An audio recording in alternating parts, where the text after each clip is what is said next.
మాట తప్పం మడమ తెప్పం ఇది జగన్మోహన్ రెడ్డి గారు రెగ్యులర్గా వినిపించేవారు. ఒక రకంగా వైసీపీకి పేటెంట్ హక్కు అన్న నినాదం ఇది. కానీ ఇప్పుడు ఆ పార్టీలో ఉన్న నాయకులు, మాజీ మంత్రులు, జోగి రమేష్ లాంటి వాళ్ళు మడమ తిప్పేశారా? అగ్రిగోల్డ్ వ్యవహారం, భూముల వ్యవహారంలో ఈడీ అటాచ్ చేసింది ఆస్తులు, అవి అసలు ఎలా కొనుగోలు చేస్తాం, ఎలా సాధ్యం అవుతుంది అని మీడియా ముందుకు వచ్చి ప్రశ్నించారు ఆయన కుమారుడు అరెస్ట్ అయిన వెంటనే.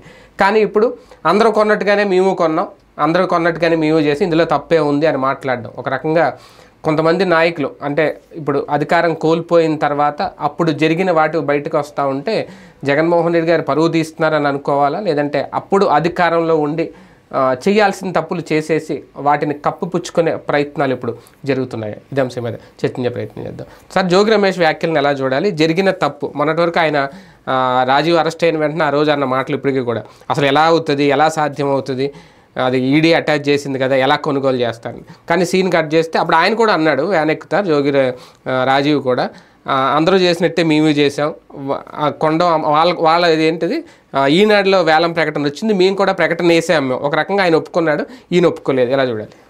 ఇది టెక్నికల్ పాయింట్ ఆఫ్ వ్యూలో ఉంది అగ్రిగోల్డ్ ఇష్యూ. ఈనాడులో వేలం ప్రకటన వేశారు అంటే ఎవరు వేశారు? అది కూడా పాయింట్.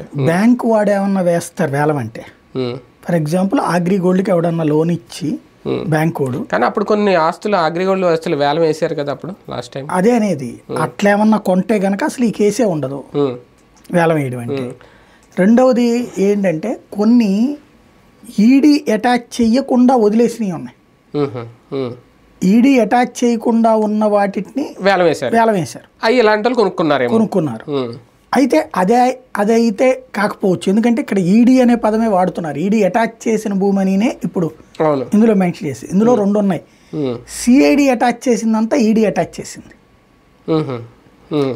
ఈడీ సపరేట్గా వచ్చి ఇక్కడ ఏం చేయలే, సిఐడి వాళ్ళు పట్టుకున్న దాన్ని ఈడీ అటాచ్ చేసింది.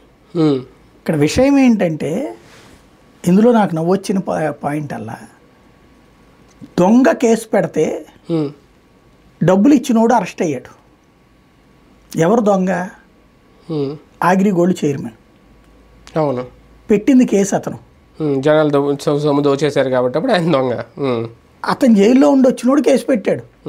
ఈడీ అటాచ్మెంట్లో ఉన్న మా భూములు తీసేసుకున్నారు, అమ్మేసుకున్నారు. అంటే అతని భూమి ఎట్లా అవుతుంది అప్పుడు? కేసు పెట్టాల్సింది ఎవరు?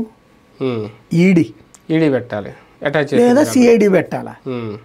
కానీ అతను ఎట్లా పెట్టాడు? అతని భూమి కాదు కదా, అతని అటాచ్మెంట్లో ఉన్న భూమి కదా, అతని సంబంధం లేదు కదా, అతను ఎట్లా పెట్టాడు? ఇది ఒక ఆస్పెక్ట్. అంటే ఇంకా అక్కడ వాస్తవంగా ఏంటి, ఫస్ట్ అప్పుడు యనమల రామకృష్ణ చెప్పింది ఏంటి, సింపుల్గా చెప్పాలంటే 3,000 కోట్ల రూపాయలు ఏమో జనానికి చెల్లించాలి, 9,000 కోట్లు ఏమో ఆస్తులు ఉన్నాయి ఆ రోజున. 9 నుంచి 12,000 కోట్లు ఇంక్లూడింగ్ హాయ్లాండ్తో కూడా కలిపితే 12,000 కోట్ల దాకా ఆస్తులు ఉన్నాయి. 3,000 కోట్ల రుణ చెల్లింపులు ఉండాలి. వాళ్ళకేదో క్లాష్ వచ్చింది, భయపడ్డారు. వాస్తవంగా హైదరాబాద్ రియల్ ఎస్టేట్ డౌన్ అవ్వడం, నూజివీడు ఆ ప్రాంతం డౌన్ అవ్వడం వీళ్ళకి భయం వేసింది. ఏంటంటే వీళ్ళు ఏం చేశారంటే ఆయా ప్రాంతాల్లో భూములు కొన్నారు. వీళ్ళేముంది ఇప్పుడు మళ్ళీ జనాల దగ్గరికి ఇది తీసుకున్నారు. రోజు ఇంటికి వచ్చి మన దగ్గర కాగితం సంతకం పెట్టి 50 రూపాయలు 100 రూపాయలు ఇట్లా తీసుకున్నారు. ఇది మినీ బ్యాంకింగ్ సిస్టమ్. ఒకప్పుడు పోస్టల్ డిపార్ట్మెంట్ చేసేది ఆ పని, అది చేశారు వీళ్ళు. ఇట్లా వచ్చిన డబ్బుల్ని 2 రకాలుగా, ఒకటి క్యాష్గా కావాలంటే క్యాష్, అంటే అన్ని గళ్ళు ఉంటాయి, ఇన్ని గళ్ళని పూర్తయిపోతే డబ్బులు మనకి ఇచ్చేయడం. అది కాకుండా రెండో కాన్సెప్ట్ ఏంటంటే దాని బదులు ఏదైనా ప్రాపర్టీ ఇవ్వడం, స్థలం ఇది. ఇట్లాగ 2 రకాలుగా డబ్బులు కలెక్ట్ చేశారు. మరి ఈ డబ్బులన్నీ ఏం చేయాలి? ఇప్పుడు ఏ ఫైనాన్స్లకు ఇవ్వడమో ఎవరికైనా చేస్తే అడగొడితే వీళ్ళు పోతారు. అందుకని వీళ్ళు ఏం చేశారంటే ఇతర వ్యాపారాల్లోకి మళ్ళించారు.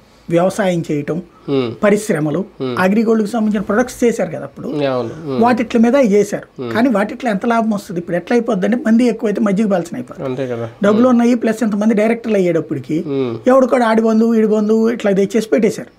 ఇక వ్యవస్థలు చిన్నగానం అయిపోయినాయి. ఈ డబ్బుల్లో మరి అర్జెంట్గా బల్క్గా సంపాదించాలంటే ఏం చేశారు? తీసుకెళ్లి రియల్ ఎస్టేట్ మీద పెట్టారు. ఇది తెలుసో తెలీదు, అగ్రిగోల్డ్ ఛానల్ పెట్టింది తెలుసా, ఎంటర్టైన్మెంట్ ఛానల్. న్యూస్ ఛానల్ కూడా పెట్టడానికి రెడీ అయింది. ఎంటర్టైన్మెంట్ ఒక ఛానల్. ఎంటర్టైన్మెంట్ ఛానల్ అంటే మీకు తెలుసు, మా టీవీ ఎంత అవుతుంది అప్పట్లోనే 1000 కోట్లు, జెమిని ఆ రేంజ్లోనే పెట్టుకుంది. అవును. అట్లాంటిది వీళ్ళు ఎంటర్టైన్మెంట్ ఛానల్లో పెడితే డబ్బులు వస్తాయి ఛానల్ పెట్టారు టాలీవుడ్ పెట్టి అది వాటితో పోటీ పడలేక పోయింది. ఆ డబ్బులు అప్పరంగా పోయినట్టేగా. అట్లాంటి ఎన్నో వాటిట్లో పెట్టుబడులు పెట్టి లాస్ అయ్యారు, అనవసరంగా పెట్టాయన్ని. అంటే వీళ్ళు ఏంటంటే అన్ని రంగాల్లో మనం గుత్తాధిపత్యం వహిద్దాం అనుకుని మొత్తం చేయగాల్చుకుని పోయింది. ఎప్పుడైతే ఇది ఎట్లా ఉంటుందంటే సైకిల్, ఇది చక్రం లాంటిది. అలాగా రెండు ముందు చక్రం వెనక చక్రానికి మధ్యలో చైన్ ఉంది కాబట్టి నడుస్తుంటుంది. చైన్ తెగితే ఎటుకెళ్ళిపోతో తెలియదు. అట్లాగా వీళ్ళది మధ్యలో ఓ భయం వేసిపోయింది ఇట్లాంటి తేడా వచ్చేటప్పటికి. దాంతో భయపడిపోయేసి అర్జెంటుగా ఐపీ ప్రకటించేసి ప్రభుత్వ పెద్దల దగ్గరికి వెళ్ళిపోయారు. వాళ్ళు ఏం చేశారు, అసలు మీరు భూములు దేని మీద పెట్టుకున్నారా అంటే కొంత ఇట్లాగా మావాడి పేరు మీద ఇది అవి వాళ్ళు నొక్కేశారు. అప్పుడు వాళ్ళు కొనేసుకున్నారు. అప్పుడు ఓపెన్గా చెప్పారు కదా, పతిపాటి పుల్లారావు కానీ నరేంద్ర కానీ వీళ్ళు ఏం చెప్పారు, అవును కొన్నాము, అమ్మారు కొన్నారు, చట్టబద్ధమే కదా అన్నారు కదా. అది అదే తరహాలో అని వీళ్ళు అనుకున్నారు. అవేంటి వాళ్ళ పేరు మీద ఉన్నాయి, వ్యక్తిగత పేరు మీద. ఇప్పుడు అట్లాగే ఇతను కొనుంటే ఏం కాదు. ఇప్పుడు అట్లాగే ఎవరన్నా డైరెక్టర్ పేరు మీద ఉంటే ఇతను కొంటే తప్పేం కాదు. అది కోర్టులో కానీ తేలుతాం. అలా కాకుండా అటాచ్ చేయబడినటువంటి లిస్ట్ అనౌన్స్ చేసిన దాని మీద జరిగితే తప్పే. అవును, అది అక్కడ. కానీ అంటే అప్పుడు మంత్రి హోదాలో ఉన్నప్పుడు ఇదంతా జరిగింది, ఈయన కొండం అప్పుడు ఈయనకి తెలియదా నిజంగా ఇవి అటాచ్డ్ ఆస్తులు ఇవి మనం తీసుకోకూడదని జోగి రమేష్ దానికి అప్పు చెప్పుకునే ప్రయత్నం చేశారా మొన్న? ఇక్కడ నాకు తెలిసి ఇతంది కాదు అది, వీళ్ళ బాబాయ్ ఎవరో కొన్నాడు. కొన్నాక ఎప్పుడైతే ఈ వివాదం వచ్చిందో అతను ఏం చేశాడు, అప్పటికి మంత్రి అయినట్టున్నాడు ఇతను. అవును, రెండోసారి మంత్రి అయిన తర్వాత ఇతనికి సీన్ అర్థమైంది. అర్థం అవగానే అర్జెంటుగా అమ్మిచ్చేశాడు. అది ఈ అమ్మే క్రమంలోనో లేకపోతే కొనే క్రమంలోనో వీళ్ళ అబ్బాయి పేరుతో రిజిస్టర్ చేశాడు. వాళ్ళ అబ్బాయికి రియల్ ఎస్టేట్ వ్యాపారం రాదు, అతను పాపం ఏదో సాఫ్ట్వేర్ ఉద్యోగం చేసుకున్నాడు. వాళ్ళ అబ్బాయి పేరు మీద కొన్నట్టున్నారు. అదే వాళ్ళ బాబాయ్ కొన్నాడు. కొన్నప్పుడు ఇది చేయడం వలన ఇప్పుడు ఇరుక్కుపోవడం అయింది. పిల్లల పేర్లు కొనటం అనేది సాధారణంగా నాయకులు చేస్తుంటారు కదా. అట్లా కొన్నది ఇరుక్కుపోయామని తెలియగానే అమ్మేశారు. కానీ కొనటం ఇక్కడ దీంట్లో ఇప్పుడు రేపు పొద్దున వచ్చే సమస్య ఒకటే, ఇది కొనచ్చా అమ్మచ్చా లేదా. ఇక్కడ అసలు వాళ్ళు మెయిన్ తప్పు చేస్తున్నది ఏంటంటే కొనుగోలు చేశారా లేదా. వాళ్ళు కొనుగోలు చేసినప్పుడు రిజిస్ట్రేషన్ చేశారంటే వాళ్ళు కదా క్రైమ్. అంటే కొనుగోలు చేశారని అయితే ఒప్పేసుకున్నట్టే కదా. అదే కొనుగోలు చేశారు, అమ్మేశారు కూడా. నేను అనేది అదే, కొనుగోలుకి ఎవడమ్మాడు అంటున్నా. అసలు ఆ పాయింట్ రావట్లా. అమ్మినోడెవడు? అది వేలం ప్రకటన ద్వారా కొన్నామని చెప్తున్నారు. వేలం ప్రకటన అయితే తప్పెట్టవుతుంది. రాజీవ్ చెప్పింది అదే కదా, వేలం ప్రకటన అయితే తప్పెట్టవుతుంది. వీళ్ళు కూడా వేలం ప్రకటన ద్వారా కొని వేలం ప్రకటన ద్వారానే అమ్మారు అంటున్నారు. మేము ఎలా ప్రకటన ద్వారా కొన్నామో అలాగే ప్రకటన ఇచ్చి అమ్మేసాం మేము అంటున్నారు. అప్పుడు అసలు హైకోర్టు బెంచ్, డివిజన్ బెంచ్ దగ్గరికి అర్జెంట్గా పరిగెత్తుకెళ్ళాలి. పేపర్లో వేలం వేసి అమ్మితే ఈనాడు వేలం అని కూడా క్లియర్ గా అన్నాడు ఆయన. నేను అంటోంది అదే, అది క్లారిటీ లేదు, వాళ్ళకి చెప్పడం చేత కావట్లేదు ఏంటో తెలియదు. వేలం వేసి కొంటే గనక, వేలంలో కొంటే ఎవడన్నా తప్పు అంటే చెప్పు కొట్టాలి.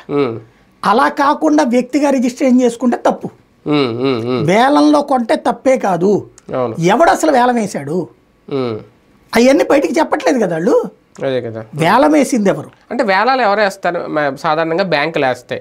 ఇప్పుడు మన ఆస్తులు మనం ఏమైనా కట్టుకుంటే బ్యాంకులు స్వాధీనం చేసుకుంటే బ్యాంకులు వేలాలు వేస్తాయి. వేలం అనేది ఇప్పుడు నా ఆస్తి నేను అమ్ముకోవడానికి అయితే వేలం వేయను కదా, నేను ఒక అప్పు తీసుకొని అప్పు అట్లా ఇప్పుడు మనమైనా సరే ఒకేసారి అమ్ముకోవడము అట్లా కాకుండా నాది బల్క్ అమౌంట్ ఒక అందరూ రాలేరు కాబట్టి ఇప్పుడు ఒక 10 కోట్లు 15 ఇప్పుడు 10 కోట్లు అంతది కొనేవాడు ఎవడు రావట్లేదు. అంటే నేను అనేది యాజమాన్యం వేలం వేస్తుందా అంతే, తన భూములు తాను వేలం వేయచ్చా? అగ్రిగోల్డ్ వేయదు. ఎవరేసారు అనేది నేను అడుగుతుంది అదే.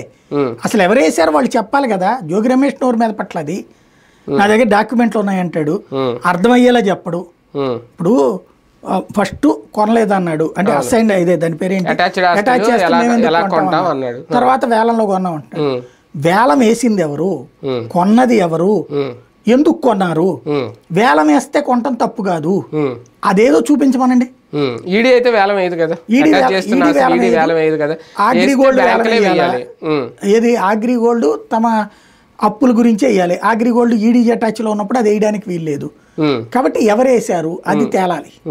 రాజకీయ కోణంలో ఒక రకంగా జగన్మోహన్ రెడ్డి గారికి ఇది ఒక తలనొప్ప. ఇప్పుడు వరుసగా విజయసాయి రెడ్డి గారి వ్యవహారం, మన దువ్వాడ సీని వ్యవహారం, ఈ జోగి రమేష్ ఓడిపోయిన తర్వాత ఒక తలనొప్పి అంటే ఈ సైడ్ వ్యవహారాలు పరువు తీస్తున్నా ఆయన చేసుకున్నోడికి చేసుకున్నంత కర్మ అంటారు. ఇదివరకు తెలుగుదేశం వాళ్ళని మనం ఏడిపించాం, ఇప్పుడు మనల్ని ఏడిపిస్తారు వాళ్ళు.